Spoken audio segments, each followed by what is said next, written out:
প্রিয় দর্শক, আজকে আমরা টমেটোর টক বা খাট্টা তৈরি করব। প্রথমত টমেটোগুলোকে সাইজ করে কেটে নিতে হবে। অতঃপর কয়েক পিস রসুন দিতে হবে। এখন আমরা কয়েকটা কাঁচামরিচ দিব। কাঁচামরিচ দেওয়ার পরে এখন আমরা পরিমাণ মতন পানি দিব। পানি দিয়ে এখন আমরা একটু নেড়ে দিব যাতে টমেটোগুলো সিদ্ধ হয়।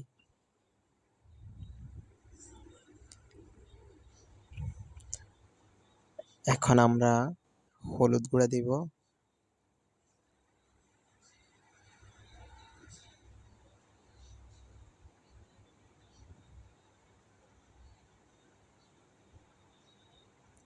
হলুদ গুঁড়া দেওয়ার পরে এখন আমরা লাল মরিচের গুঁড়া দিব।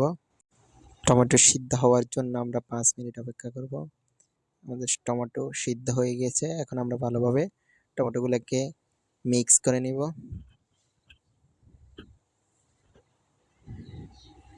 যতক্ষণ পর্যন্ত না ভালোভাবে মিক্স হয় ততক্ষণ পর্যন্ত আপনার টমেটোর টক বা খাটটা রেসিপি ভালো হবে না। সেই জন্য আমরা ভালোভাবে মিক্স করে নিব। মিক্স করা পর্যন্ত আমরা টমেটোগুলোকে ভালোভাবে পিষতে হবে, না হয় রেসিপি মজা হবে না।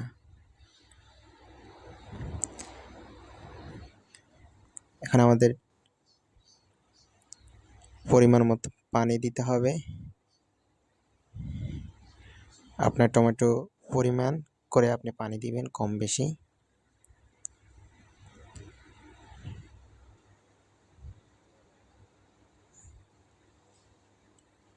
পানি দেওয়ার পরে এখন আমরা একটু নেড়ে নিব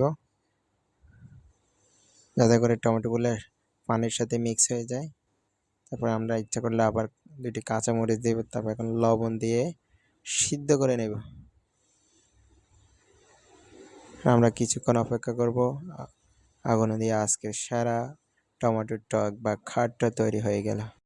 তারপর একটি কড়াইতে কিছু তেল দিয়ে এখন পেঁয়াজ কুচি, রসুন কুচি দিয়ে গরম করে নেব। এখন আমরা টমেটোর টক বা খাটটাতে ঢেলে দিব। ঢেলে দিয়ে একটু নেড়ে নিব, তাহলে সেরকম একটা গ্রান আসবে। প্রিয় দর্শক, আপনারা এরকম করে ঘরে বসে টমেটো টক বা খাটটা তৈরি করতে পারবেন।